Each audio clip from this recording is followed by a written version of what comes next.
You may think that the Arab oil countries are stable and in a good condition. They are not. And by the way, they want Israel to finish Iran. They want Israel to finish Ayatollah. And all American allies, they know that the greatest threat is Ayatollah. You know, Ayatollah ambition is not Jerusalem. It's Mecca.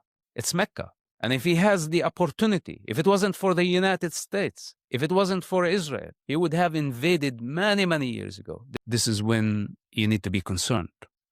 So October 7 should have been the alert to every regime, to every democracy, what jihadists could do. Because what are the political borders? There is a fence, there is a wall, they can demolish it, they can cross it, they can take over a civilian population and wipe them out, take hostages, and how you're going to deal with this situation. No army is prepared for such a thing. And the mistake actually the West that has been doing, that on one hand, they understand the nature of war between Israel and Hamas. They understand what it really means, an urban warfare, where terrorists hijacked an entire society and used them as human shields. They know the challenges. No one is prepared.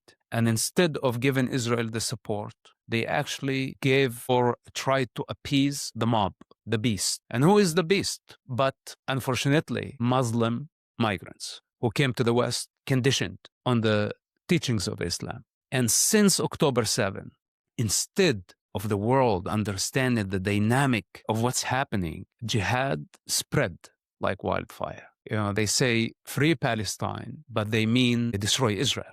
They say resistance, but they mean jihad, a sacred war, a religious war, a holy war. This is what jihad is all about. And now, as you see, Palestine is a very, very dangerous trigger, a very dangerous threat to the West. And how many people actually exploited the tragedy in Gaza and the Free Palestine movement, wolves among the sheep, to actually push very dangerous agendas to destroy the West from within. Islamic Communist Alliance, very dangerous combination. In a time where China and Russia have been determined to put the United States in the backseat. So Israel actually comes to answer many of those questions. First of all, the Israeli resilience is a very clear message to the jihadists, to the Islamic Republic, to the Palestinian jihadists. It's not only Hamas. The whole concept of Palestine is founded on principles of jihad,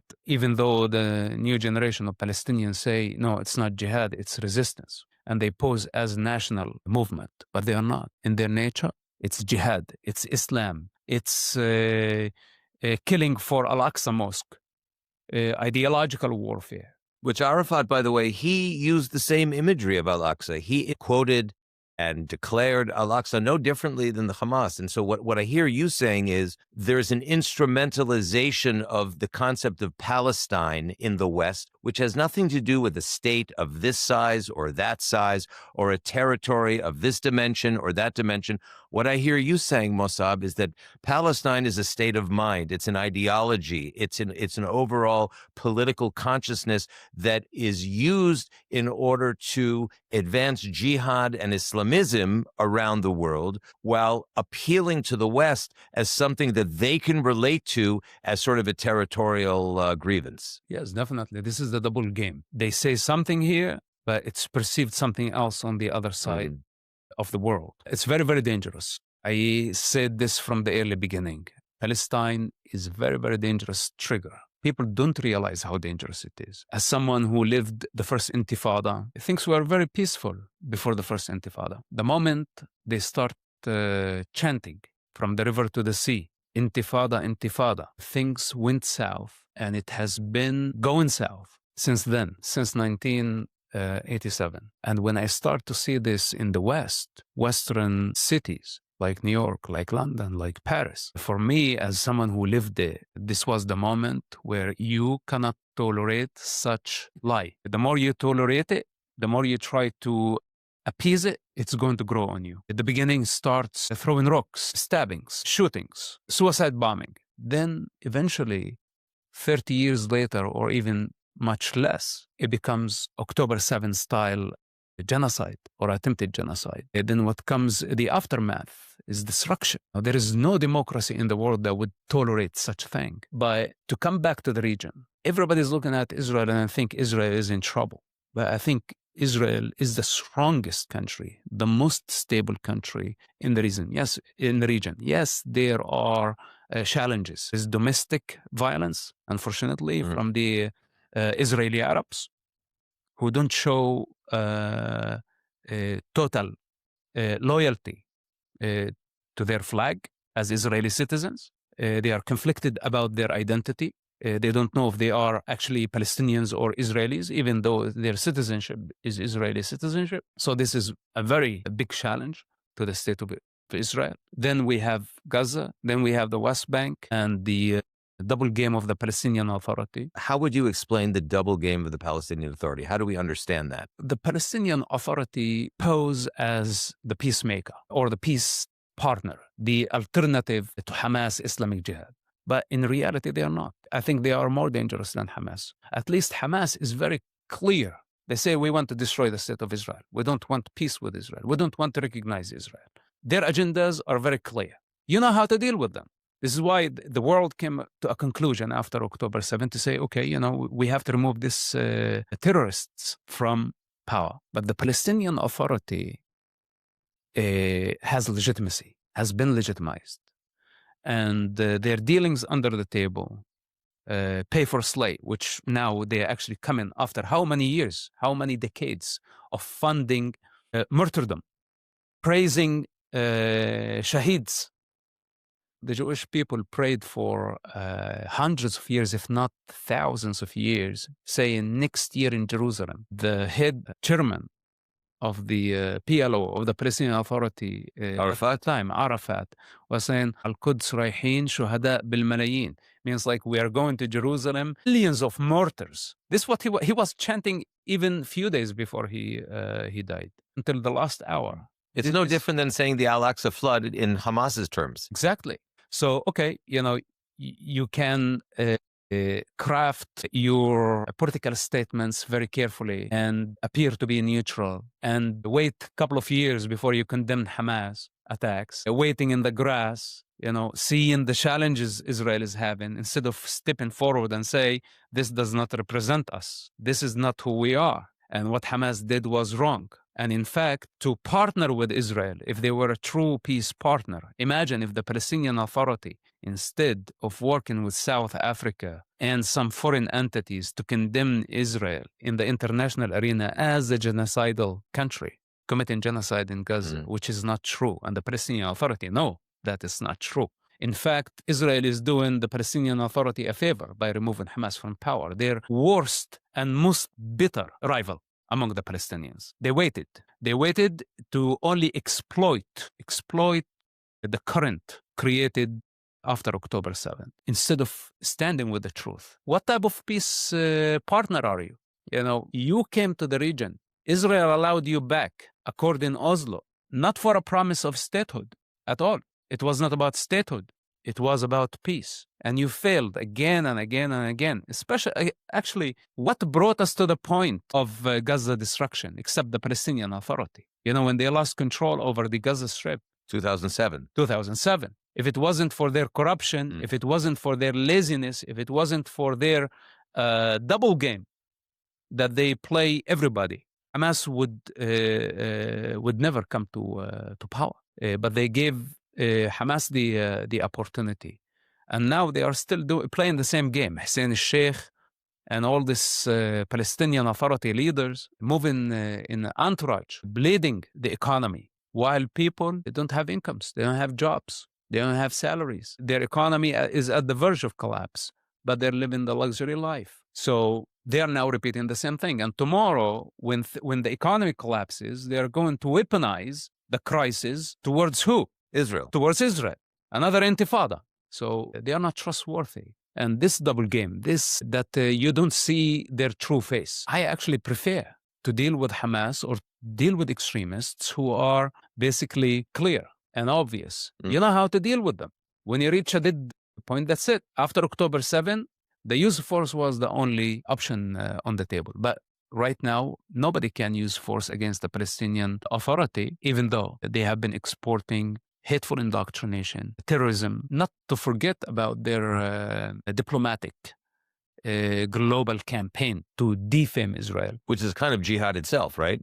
Of course, it's basically social and political jihad. It did not start on October 7. The accusations of apartheid, of genocide, ethnic cleansing, occupation have been pushed for the past almost 2 decades by the Palestinian Authority, funded by the Palestinian Authority, which created a generation of Westerners who actually believe that Israel is an apartheid state, even though the Palestinian Authority know that the wall and the fence was the outcome of the suicide bombing attacks during the Second Intifada. It wasn't racism. It wasn't an apartheid issue. But the Palestinian Authority does not stand with truth to say, these are our rights, for example, if they actually have agendas. But they don't have any agendas. They just want to defame Israel, delegitimize Israel, and this is how they have been gaining legitimacy. Amazing that with the October 7th massacre, rape, torture, kidnapping of hundreds and hundreds, that the Muslim Brotherhood Hamas, the precursor to Al-Qaeda,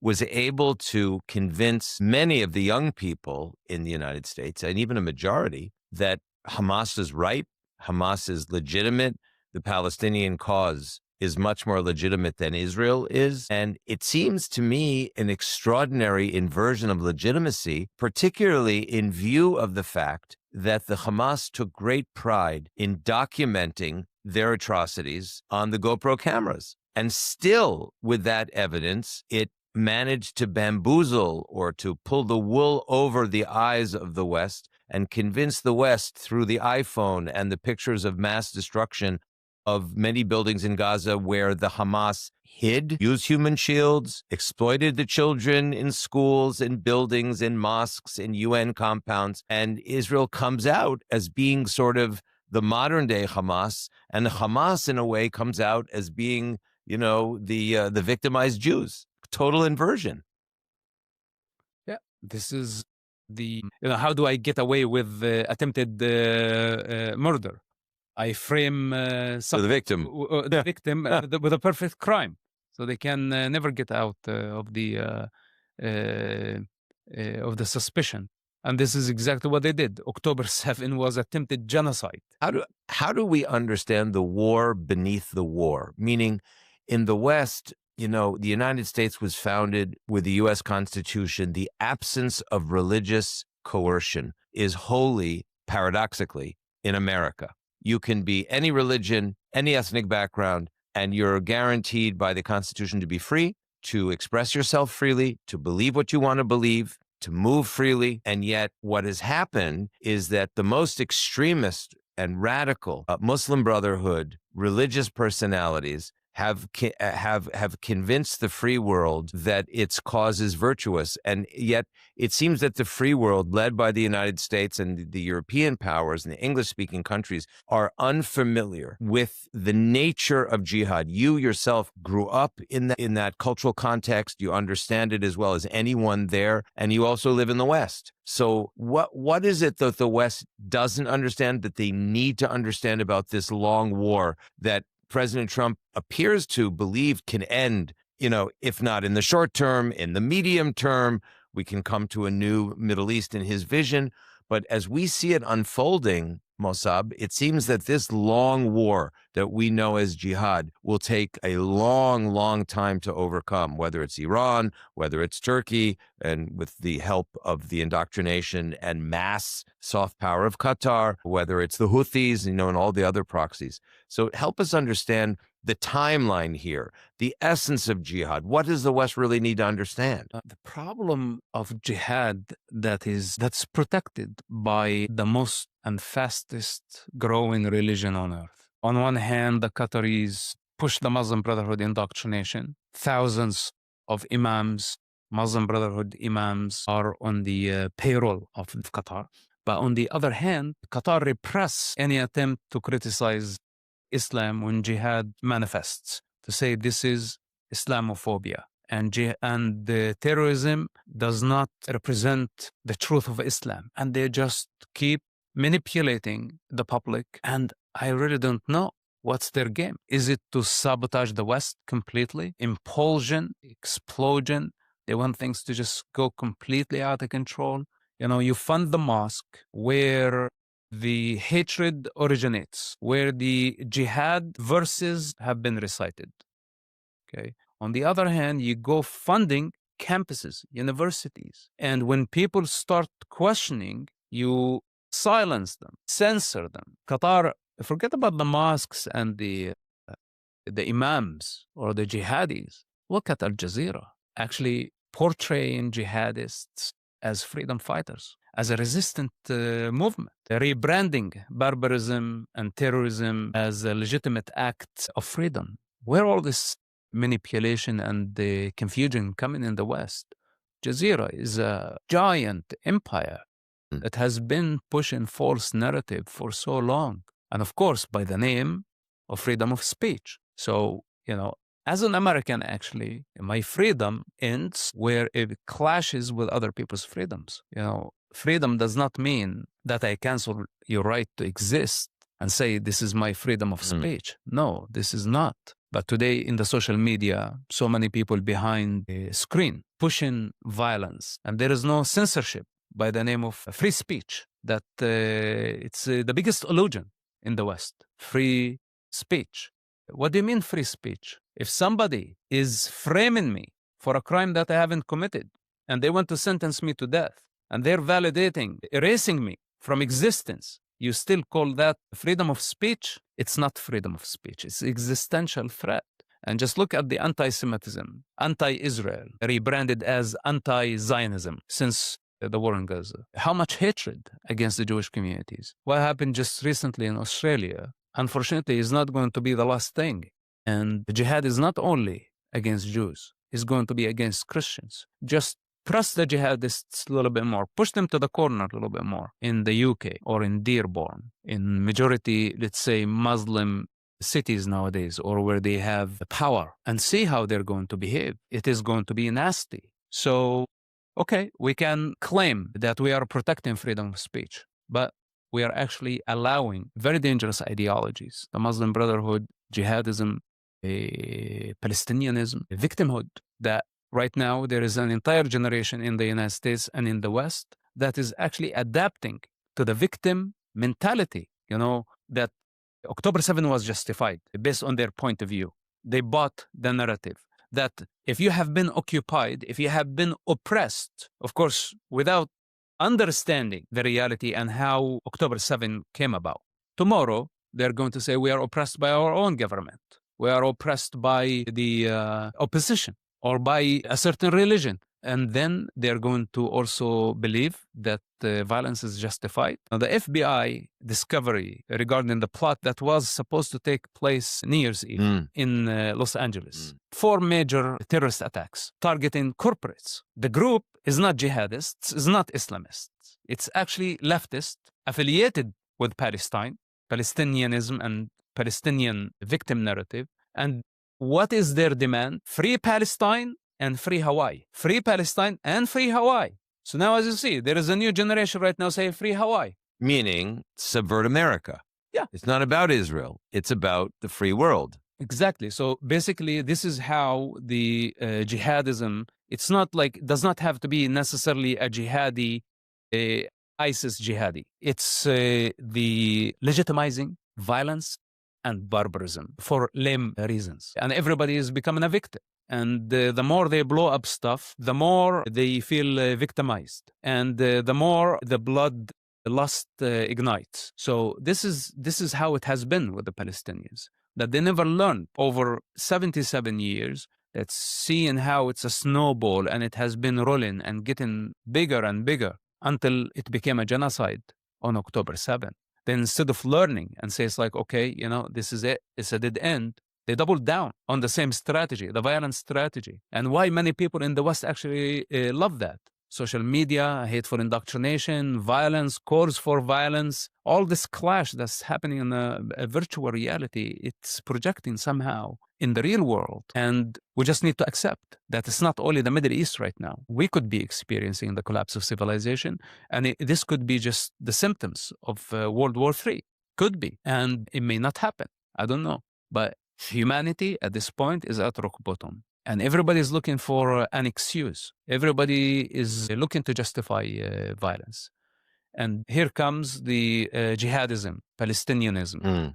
There is no difference. There is no difference. Just self-inflicted trauma, self-victimhood. Then after that, the person or the group believe that they have the right to act on it, to resist. What does that even mean? And what is the limit of resistance? Is there a protocol?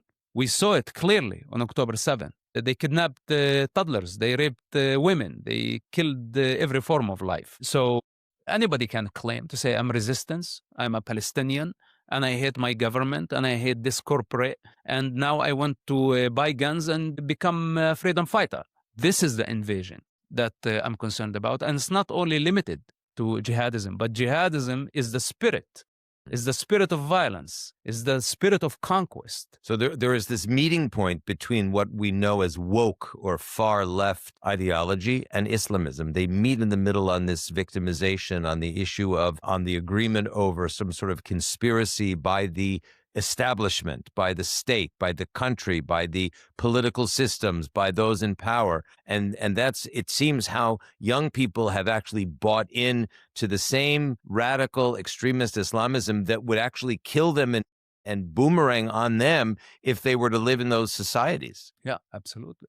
It's many of the advocates on behalf of Palestine, if they actually made it to Palestine, they wouldn't make it alive. Well, there is a lot of learning to do and work to do, and it's always risky to offer a prescription, to offer a solution, to offer a direction for thinking. But this is what together, and you have been so helpful in teaching us and helping us understand how to think like Middle Easterners and respond like Middle Easterners. That's what we try to do at the JCFA, is to think like the region that houses us, as opposed to thinking like Westerners about Middle Eastern cultures and about Middle Eastern ideologies and about Middle Eastern jihad. And as we try to do that, to bridge between the political cultures and ideologies and religions and strategies of the across the Middle East towards Israel and the West, let's leave our friends and viewers with just a couple of ideas about what they ought do in order to confront what we've been talking about, which is this jihad. Because if we don't confront the ideological underpinnings of the wars that we find ourselves in, we find ourselves in many wars all over the Middle East, and it's coming, and it's in the West. You know, there's some people that say the West is next. The West is right now, because jihadism, Islamism is in the United States. It's throughout Latin America. It's in Venezuela. The Hamas, the Hezbollah are very well entrenched in Venezuela, even though the president had sent military assets into Venezuela talking about narco traffic. But there's really terror traffic as well. The Hezbollah are engaged in massive business dealings there and working with drug cartels, and so is the Hamas. I think people are not recognizing that these jihadi organizations are out the back door of the United States and North America. Yeah, well, this is wartime, and this war is different than any other war. And just we need to accept it, that there is time for peace and there is time for war. And when war is forced against you, then you have no choice but to fight. And the war of narratives is part of it. And of course, Westerners who opened the gate to the Trojan's horse, they let it in. Moralists, posing as the savior who wants to save the Palestinians that they never met, that they don't understand their game at all, at the expense of a legitimate democracy. Okay, they let them in. So do they think that all this hateful indoctrination is going in void? It is not going in void. It will echo eventually.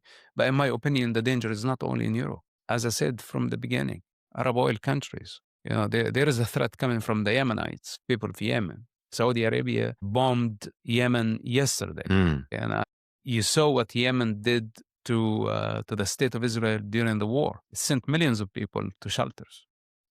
And they have the capacity. If Ayatollah decides actually to arm the Houthis so they can destabilize Arab oil countries, they have that capacity. Ayatollah has that capacity. And believe or not, nobody has the power to put boots on the ground. Yemen is much worse than Afghanistan. It's a very difficult geography, and nobody wants to send armies there. You saw the United States, their war against the Houthis lasted for 4 days. And by the way, this is the significance of recognizing Somaliland. Why? It's just next door to Yemen. It's next door to the Mandeb. Bab el-Mandeb Pass. Yes. Yeah, the strait. Straight. Right. And it's significant location. It's very, very important because you cannot allow it's not the Houthis alone. It's the Iranians behind them. And so again,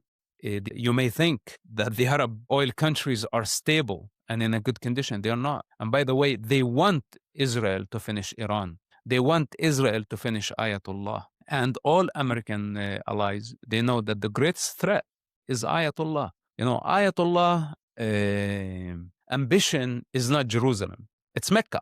It's Mecca. And if he has the opportunity, if it wasn't for the United States, if it wasn't for Israel, he would have invaded many, many years ago. Didn't he try to invade Iraq? And by the way, he has a majority Shia population in Iraq. That also, you never know what is going to be his next move. So everybody knows that this is the threat. But in the meantime, people want to reduce the problem from a regional threat where the Islamic Republic and its proxies have been destabilizing the entire region, and they succeeded to a great degree of destabilizing the globe. You know, their operation in Latin America, yes, it's a very big operation in cooperation with Venezuela. It's documented. There's so many evidence of their operation right on the American southern border. So they are a global terrorist regime, and they cannot stay in power forever. So to have on the agenda of discussion between the US president and the Israeli prime minister, it is a priority. It is a priority to deal with Iran, not only because it's a threat against the state of Israel. And of course, Al Jazeera, Qatar, in public, they make it only Israel problem to condemn and defame Israel by pushing agendas, convincing Americans why your taxpayer money is going to help the state of Israel. Right. But the Qataris know that the threat is not Israel. The real threat is Iran. So naturally, they should be collaborating with Israel, with the United States, and this is what they do in their secret meetings. But in the social media and in the public arena, they condemn Israel.